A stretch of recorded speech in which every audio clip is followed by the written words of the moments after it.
aujourd'hui, on cuisine des petits rôtis de porc avec sauce sucrée, pommes, poire et sirop d'érable et servi avec un riz aux légumes. Donc, on va y aller avec la priorité, les choses qui sont plus longues à faire. Donc, on va commencer par le riz. J'ai un peu préparé parce que je veux pas passer 3 heures à couper des légumes en avant de vous autres. Fait que j'ai réduit la grosseur de mes légumes pour faire un petit peu moins de coupe en avant de vous. Donc, j'ai un oignon que je mets dans mon escrochef. Comme ça.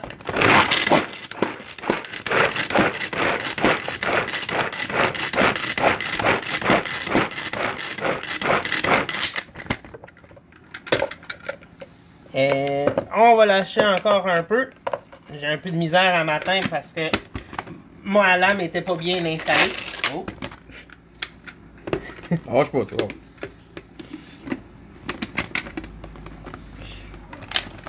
Voyons. Bon. C'est des choses qui arrivent. Hein? Faut juste s'aligner. Ah, là, il est correct.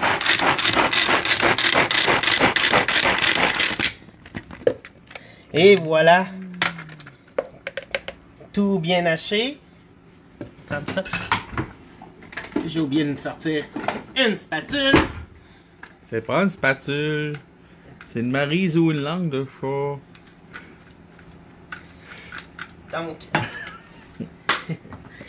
Donc, on met l'oignon tout de suite dans mon chaudron.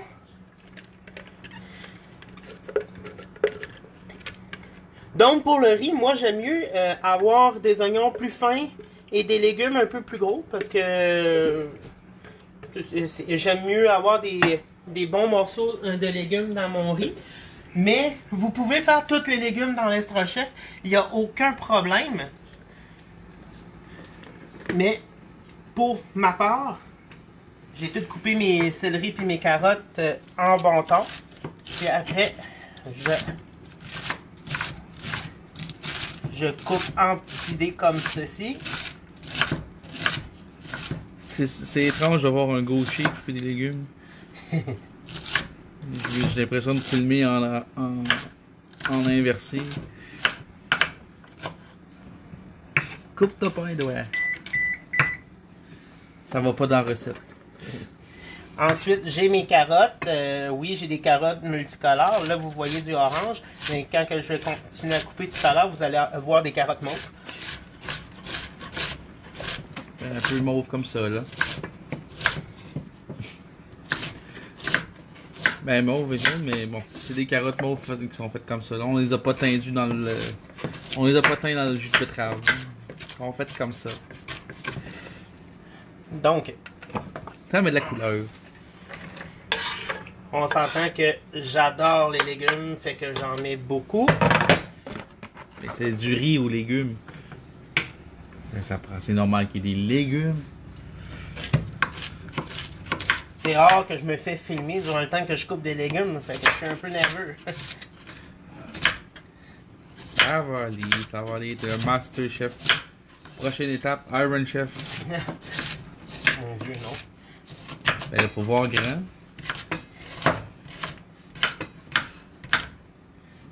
Tu voudrais pas aller au Japon faire de la cuisine devant 3 millions de personnes? Non, non.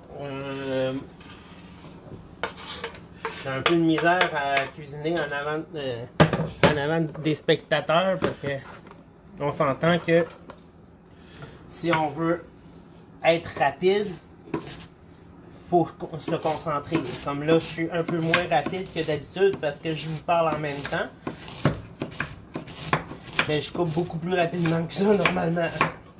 Je suis sûr qu'il y a du monde chez eux qui coupe pas aussi vite que ça. On n'en coupe pas autant en même temps. Il y en a du monde comme moi qui cuisinait pas avant d'avoir le cours de cuisine. Moi, j'ai toujours cuisiné. Donc j'ai mes légumes ici. Tandis qu'on fait un repas sucré-salé, moi, je ne mettrai pas trop d'herbes et d'épices dedans. Je vais principalement assaisonner sel, poivre.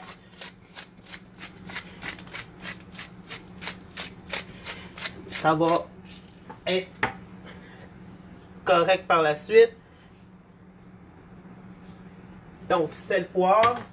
Ensuite, aujourd'hui, moi, je vais cuisiner avec beaucoup de beurre. Donc, je me gêne pas. Beurre. Et là, je rouvre mon rond au max. Parce que on veut que ça saisisse. Durant ce temps, je vais commencer à préparer mes pommes et mes poires pour ma sauce. Oh, un petit céleri, on ne perd pas ça. Donc, j'ai déjà coupé en quartiers, mais je vais les couper, les quartiers de mes pommes et mes poires, en 3 ou en 4, tout dépendant de la grosseur. Parce que on s'entend qu'on veut pas avoir des énormes morceaux de pommes parce que c'est une sauce et non une tarte qu'on fait. Ah non! Tu nous fais pas une pierrette aux pommes? Une quoi? Une tarte! Donc, comme vous pouvez voir, j'ai des pommes et des poires.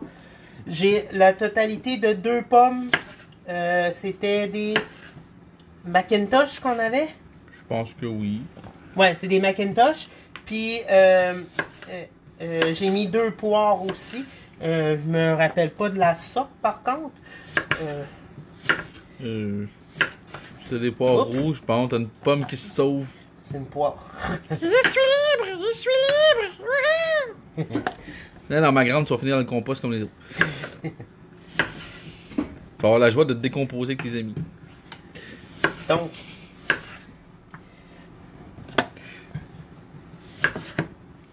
Tu gardes même les pépins?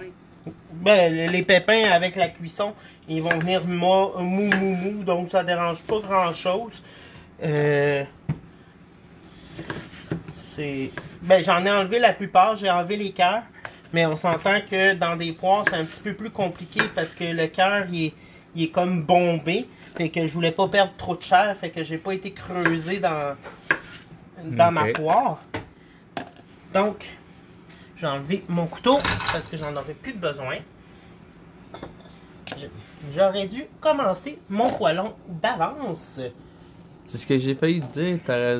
Pourquoi t'as pas préchauffé ton rond avant? Fait que, donc, je vais mettre le couvert sur les pommes et les poires pour pas qu'ils noircissent. Ça va chauffer, ça va rôtir pareil. Fait que ça, c'est parti. J'ai déjà préchauffé mon four à 325 parce que je vais saisir mes petits rôtis. Vous allez voir que finalement, moi, c'est des côtelettes, des côtelettes de porc désossées, mais plus épais. C'est pas des rôtis, mais vous pouvez le faire avec des rôtis ou le faire tout simplement avec des côtelettes de porc. Ouais, parce qu'il était quand même assez épaisse. Pour Fait des que côtelettes. moi, je fonctionne comme ça, j'aime mieux ça. Puis, c'est seulement le temps de cuisson qui va changer au four. Moi, ça va être un petit peu moins long parce que c'est des grosses côtelettes. Donc, moi, comme que je vous ai dit tantôt, je vais fonctionner sel poivre aujourd'hui. Pas trop d'épices. On le met des 2 côtés tout de suite. J'ai fait dégeler mon porc. Finalement, moi, mon porc était dans le congélateur. Je l'ai mis au frigo dimanche après-midi. Hein? Ouais. Fait que sont totalement dégelés depuis pour ce midi. Donc, faut toujours se prévoir un peu d'avance. Mais au pire, si vous l'avez oublié, quand vous vous levez le matin, sortez-les, mais laissez-les sur le comptoir. Puis, ça va vous permettre aussi de qu'ils dégèlent aussi rapidement. Donc, comme tout à l'heure, mon poêlon avec du beurre. Donc,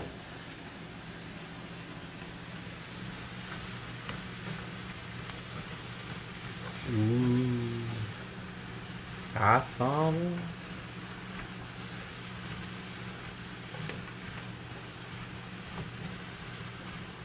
Donc ici, je veux pas qu'il y ait de dorure sur mes légumes. Je veux seulement les faire suer, qu'on appelle. Donc finalement, je veux juste finalement faire une pré-cuisson parce que il va cuire en même temps que le riz après. Donc même s'ils sont croquants encore, c'est pas si grave que ça. Là, qu'est-ce que tu fais? Là, je fais fondre le beurre, puis je fais préchauffer ma poêlonne pour faire saisir la viande. Parce que la viande, on ne met pas ça dans un poêlon froid, parce que ils vont tous, tout le jus va sortir. Le but, c'est de garder les jus à l'intérieur de la viande, donc il faut vraiment qu'on saisisse une viande avec une poêlonne très chaude. Parce que si c'est pas assez chaud, de toute façon, ça va pas cuire, ça va bouillir. Exactement. Et vous voulez pas avoir de la viande bouillie. À part si vous faites un mijoté, là. Ouais, mais encore là, c'est pas bouilli comme ça. Un autre petit coup de chaleur.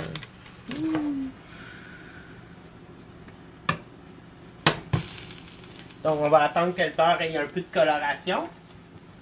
D'accord. Donc, je regarde mes deux poêlons en même temps. Ici, j'ai 2 tasses de riz. Donc, je mets... cuit. Pas cuit. Totalement cru. Donc, je mets mon 2 tasses de riz.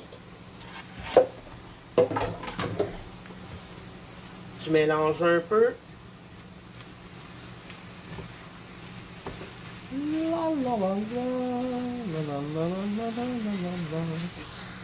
Bon, il me restait plus de bouillon de fait dans mon congélateur parce qu'on déménage bientôt, fait qu'on n'en a pas fait une batch.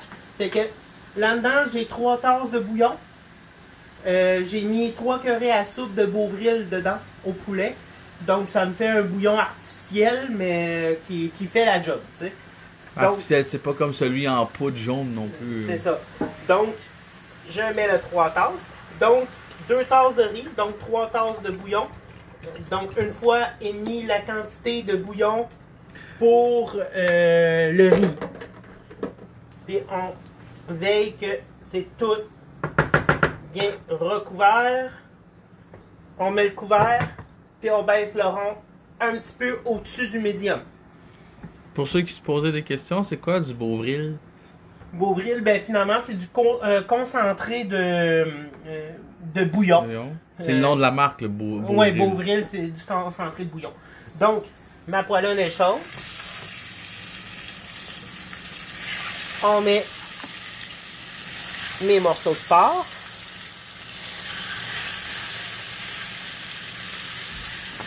On se débarrasse de ça.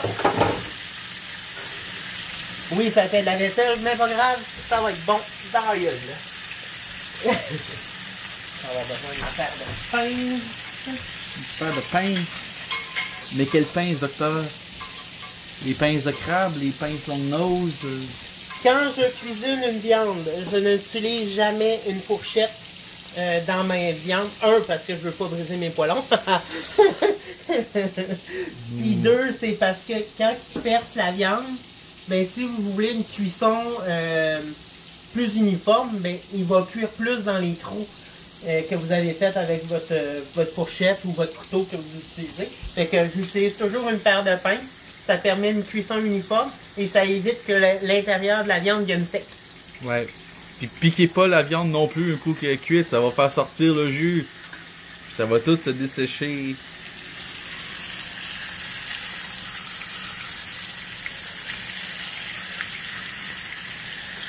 Dans le cuisant aussi, ça va pas juste cuire où c'est les trous, ça va faire sortir le jus. Puis exactement.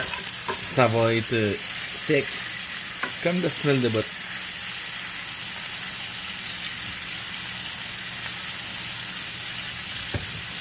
Ça grésille. Et après ça, qu'est-ce qu'on fait? Moi, ensuite, quand mon porc va être bien saisi, je vais le transférer dans une plaque que je vais envoyer au four. J'ai mis mon four à 325, donc c'est pas trop chaud, mais ça va aider à compléter la cuisson.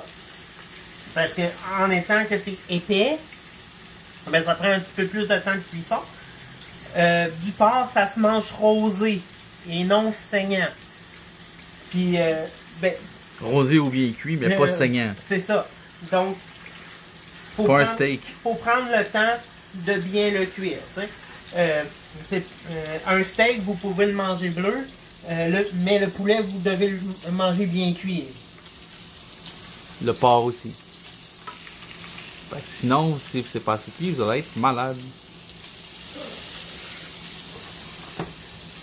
Ou si vous voulez pas l'envoyer au four et que vous n'avez pas de sauce à faire, parce qu'il y a beaucoup de monde qui mange le porc avec du ketchup ou des choses comme ça, vous pouvez tout simplement mettre le couvert dessus puis baisser un peu votre rond. Ça va vous permettre de faire la cuisson seulement dans votre poêlon et éviter de ouvrir le four pour faire la cuisson. Mais moi, c'est parce que je vais utiliser le beurre de cuisson de mon porc pour ma sauce sucrée que je vais faire tout de suite après avec les pommes et les poires. Je pensais que tu allais dire ta sauce suédoise. Eh non, c'est pas dans cet épisode-là, les boulettes suédoises. Peut-être que moi, un jour, je vais faire. Ouais, j'ai tombé sur la recette Ikea. Ikea de leurs boulettes suédoises. Fait qu'il va falloir qu'on fasse ça éventuellement. C'est certain. Moi, j'adore les boulettes de viande. Vous voyez que je tâte le milieu de mes côtelettes. Moi, c'est avec ma pince, je peux savoir si c'est cuit au milieu ou pas. Comme vous pouvez voir, ça rebondit un peu, ça veut dire que c'est pas totalement cuit. Mais, tandis que je sais que je vais avoir une cuisson au micro-ondes, au four, moi, je vais les enlever tout de suite. Ah, puis je voulais juste te dire en passant. On a une personne qui regarde. Je sais pas qui parce que je vois pas de nom, il n'y a pas de commentaire, mais on a un spectateur ou une spectatrice. Bonjour à toi. Bonjour à toi. Donc, mon porc dans ma plaque. Mon four est déjà chaud. J'envoie ça ici. Ensuite, ma poêlonne est encore chaude. Je prends toutes mes quartiers de pommes et mes poires de tout à l'heure dans la poêlonne. Avec le gras de cuisson de la viande, au lieu de rajouter du beurre ou. Ben de toute façon il y avait déjà du beurre. Il y a déjà du beurre, pas obligé d'en rajouter. Ça va redonner le goût à la sauce.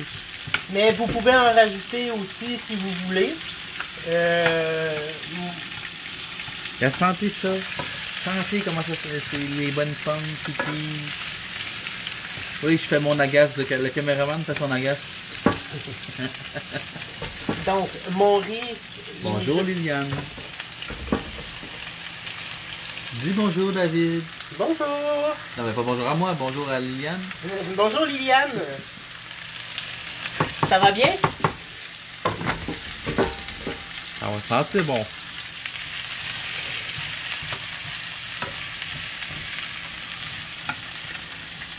Je vais essayer de répondre un bonjour en... Sans arrêter la caméra. Mais t'es pas obligé de répondre, tandis que tu me le dis, je vais répondre pour être sûr et certain pour pas que ça... On va prendre une petite gorgée d'eau.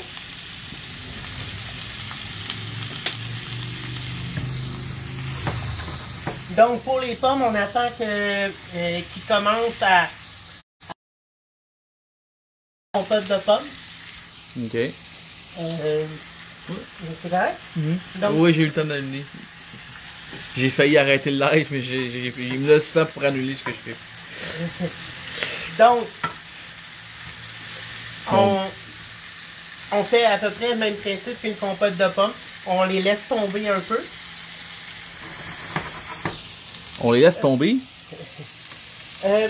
Avec ça, moi, c'est facultatif. Mais moi, quand je cuisine avec les pommes, je mets toujours un peu de cannelle. C'est toujours un extrêmement beau duo. C'est le meilleur ami des pommes. Puis avec le porc, la cannelle et les pommes, ça travaille bien ensemble. Donc c'est pas mal la seule épice que je vais utiliser aujourd'hui. Oui, je suis en pleine forme. Nous autres aussi, on est en forme, regarde ça. Belle bédaine. Belle bédaine. Donc, en rajoutant de la cannelle, on s'entend que ça sent les fêtes, ça sent l'automne, mais ça nous encourage, ça sent tellement bon, ça donne une bonne odeur à la maison en même temps. Ah oui, sans ça, les bonnes pommes. Est-ce que tu mettrais de la muscade avec ou Ben, pas avec, mais... On peut mettre de la muscade aussi, mais la muscade, la cannelle annule un peu le goût. Donc, c'est plus pour la couleur que moi je mettrais de la muscade que... si vous voulez pas mettre de cannelle, mettez de la muscade. Fait que ça fait à peu près la même principe. Mais la cannelle annule le goût de la muscade. Ben, surtout quand c'est que, parce que c'est fort quand même. C'est ça. Mais c'est bon. Ah! Ah! Sans ça, Liliane, on fait... Ça sent les bonnes pommes cannelle.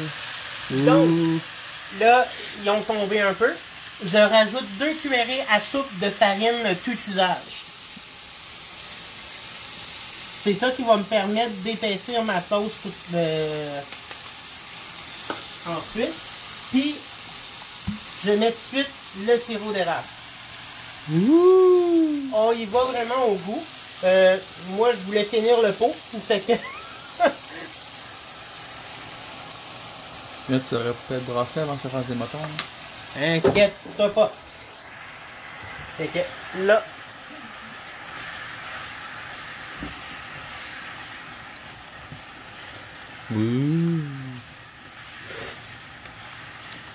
Ça a l'air bon. Ouais, ça sent bon en tout cas. Ça, c'est sûr.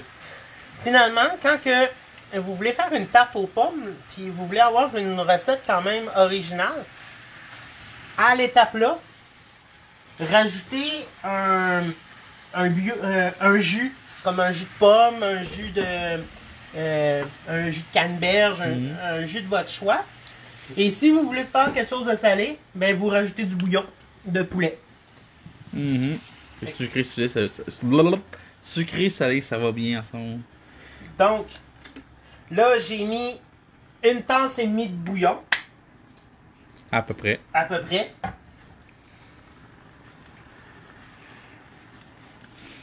Et on laisse mijoter. Puis, avec la farine que j'ai mis, ben, la sauce va s'épaissir en même temps. Mais il faut que ça mijote. Puis est-ce que tu vas couvrir? Non. Non. Ça découvert? On laisse à découvert. Puis, moi, comme là, il me reste encore 1 tasse et demie, 1 tasse et demie de bouillon. Fait que si je remarque que ça vient trop épais, ben, je peux rajouter du bouillon. On rajoute pas d'eau parce que ça va diminuer le goût. Ouais. On va aller voir le riz. Sauf si ça devient trop épais ou trop ça serait trop salé ou il y aurait trop de sel. Et... Donc, tu peux diluer un peu avec un peu d'eau, mais vraiment pas trop parce que ça va diluer vraiment beaucoup. Donc, l'eau est presque toute dissipée dans le riz, comme vous pouvez voir. Il en reste juste un mini peu. Hey, là, j'ai le nez dans les vapeurs de donc, pomme, ça sent on couvre et on enlève du rang. Le riz va être prêt. Comme vous pouvez voir, la sauce est vraiment épaisse. Donc, je vais rajouter l'autre tasse et demie. C'est pas gentil, ça, de dire que la sauce est épaisse. On dit elle est voluptueuse. Et voilà. Donc, un beau... On y va graduellement. On met pas tout le bouillon tout de suite parce que des fois, les pommes font beaucoup plus de liquide que d'autres. T'sais, ça dépend depuis quand on a les pommes. Ça dépend aussi quelle sorte de pommes, quelle sorte de poire. Il y a des variétés qui vont plus se défaire ou pas. Si vous prenez si exemple vous faites la recette avec des pommes vertes, mais les morceaux vont rester entiers. C'est ça. Ça se défait pas vraiment. Puis là, on peut réduire le feu à presque minimum, entre médium et minimum, pour laisser la sauce mijoter. Quand on travaille avec la farine, il faut vraiment que ça mijote parce que sinon ça va goûter la farine. Oh, on est rendu 2. Ben 2, à part nous autres, il y en a 2 qui regardent en direct. Ouh, bienvenue à toi. Une petite gorgée pour la route. C'est-tu du whisky? Non, c'est de la vodka. La vodka? Ah. Donc, Mais c'est pas une recette russe pourtant. On continue. donc, comme que je vous ai dit tout à l'heure, mettez pas pour les pommes, vous mettez pas de farine, vous laissez cuire les pommes, puis ça va vous donner une compote de pommes. Mhm. Vous rajoutez de la farine et vous mettez un jus de pomme, un jus de canneberge, un jus d'orange, un jus whatever. Ça va vous faire une bonne préparation pour une tarte ou pas une compote, pour une croustade ou tout repas que vous pouvez mettre une garniture de pommes dedans. Et quand vous mettez un bouillon de poulet ou de bœuf, ben vous pouvez vous faire une sauce avec. Comme moi, j'ai mis du bouillon de poulet. C'est bon, délicieux. Ça bouillonne. Donc, on peut voir qu'il va venir avec une très belle consistance quand elle va être finie de cuire. Ça veut dire, quelle consistance ça va avoir? Ben Finalement, tu fais-tu le test comme avec la cuillère? Quand tu passes oui, ton doigt? on peut soit y aller avec une cuillère. Quand on lève, si ça reste... J'ai rien qu'en prendre une, je vais le montrer, ça va être plus facile. Le truc avec le doigt, pour savoir si ça se sépare. Ou même dans parce qu'il y en a épais dans le poêlon pour voir si ça fonctionne, mais. Comme moi, je fais juste ça. Ça nappe la cuillère, ça veut dire que c'est une bonne consistance. Puis si tu passes ton doigt entre les lieux, puis c'est pas supposé de revenir ensemble. Ça veut dire que c'est assez épais. Donc ça veut dire qu'elle est assez épaisse. Mais on s'entend que moi, je vais la laisser mijoter encore parce que elle goûte encore un peu la farine. Mais, tu sais, ça sera pas bien long, là. Mm-hmm. Puis, comme là, je remarque, elle manque de cannelle. De cannelle? Ouais. Parce que j'ai le goût du bouillon de poulet. Tandis que j'ai pas utilisé un bouillon de poulet fait maison. Ben, il goûte beaucoup, mais beaucoup le poulet. Fait que je rajoute un peu de cannelle encore. Mais pas trop non plus, parce que le goût va se développer en cuisant. Faut pas oublier ça. Mais on s'entend que des recettes comme ça, on y va à notre goût. Tu sais, si on adore le goût de la cannelle ou qu'on aime plus ou moins ça, ben, mettez-en moins ou mettez-en plus, tu sais. Pour ceux qui voudraient faire la recette avec de l'alcool, en rajoutant une recette pour adultes, mettre un peu d'alcool, qu'est-ce qu'ils pourraient mettre? Du rhum. Du rhum? Un rhum épicé, du calvados, que c'est déjà un alcool avec des pommes dedans. Tout simplement du brandy. Un cognac, un brandy, c'est quand même... Dès que... une alcool brune, finalement. Tout alcool qui est brune, rhum épicé, rhum doré, rhum... Des femmes? Du rhum des femmes, non? Non, Je suis trop vieux, je suis trop vieux. Ça va vous permettre d'avoir une bonne un bon goût. Moi, j'ai du brandy modifié, mais tandis qu'il y a beaucoup de sel dedans, j'aime mieux pas risquer d'en mettre parce que je l'ai pas testé encore assez pour pouvoir calculer la dose qu'il me fallait. Faudrait juste réduire la quantité de bouillon qu'on met pour pas que ça soit trop liquide. Exactement. Quantité de bouillon, quantité de sel, quantité de poivre. Donc, moi, si vous voulez avoir des pommes un petit peu plus défaites en travaillant avec la Macintosh, avant de mettre la farine, vous pouvez mettre le sirop d'érable, puis laisser cuire encore. Moi, c'est parce que j'aime ça avoir les morceaux. Tu sais, ça fait vraiment une différence de texture avec le porc, les pommes, la sauce et le riz avec les légumes. Ça fait comme légumes d'accompagnement. Parce que ça fait des beaux morceaux quand même comme ça. Parce qu'on aurait pu les couper en petits dés aussi. Ça aurait peut-être plus un peu style compote de pommes rustique, mettons. Ou vous auriez pu le mettre dans l'Estar-Chef aussi, puis tout simplement hacher. Oui. Puis ça aurait fait toute une autre texture. Regardez ça, ça a l'air comme on dirait du caramel. Donc, ça va être bon avec le porc. C'est toujours bon des fruits avec du porc. Ça me rappelle mon souper de graduation avec du porc aux pêches. C'était trop bon. Trop bon. Tu sais, quand t'as ton assiette, t'as l'impression que tu pourrais en manger 4 parce que c'était pas assez dans l'assiette. Bon, quand vous faites cuire du porc, moi je conseille toujours de le laisser reposer. Quand que vous le sortez du four, vous le tournez de bord. Comme ça. Puis, moi, tandis que j'ai utilisé là, je vais recouvrir le riz. Tandis que j'ai utilisé le couvert, ici, je vais mettre un couvert. Mais vous pouvez mettre un papier d'aluminium sans aucun problème. Ou tout simplement une assiette. Le riz, il est prêt. La sauce serait prête. Et je vais vous montrer... cette fois-ci, je vous montre une assiette montée. Oh, on a le montage d'assiette.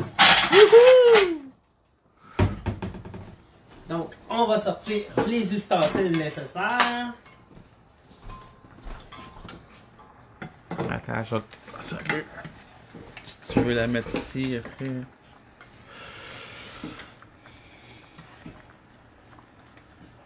Ben, attends, on va te faire une assiette pour toi, Liliane.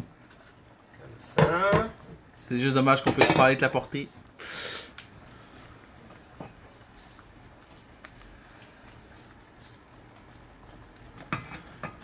Vous pouvez vous faire un légume d'accompagnement si vous voulez. C'est pas obligatoire.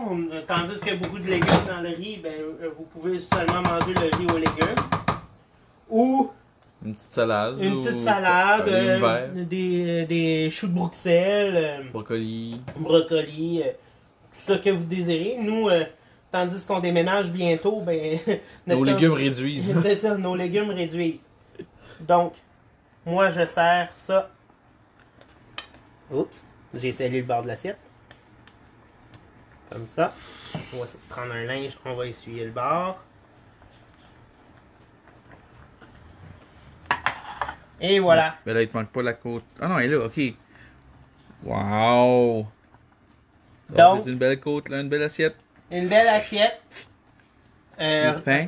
Mini rôti sauce pomme, poire, caramel, sirop d'érable, avec un riz aux légumes, fait en, je sais pas... à peu près une demi-heure? À peu près en une demi-heure. Donc, une demi-heure, un repas complet, puis on s'entend que c'est un bon repas, là. Si vous avez encore faim après ça, c'est parce que... vous avez une bon appétit. Ou vous êtes gourmand, parce que ça va être vraiment bon. Donc, sur ce,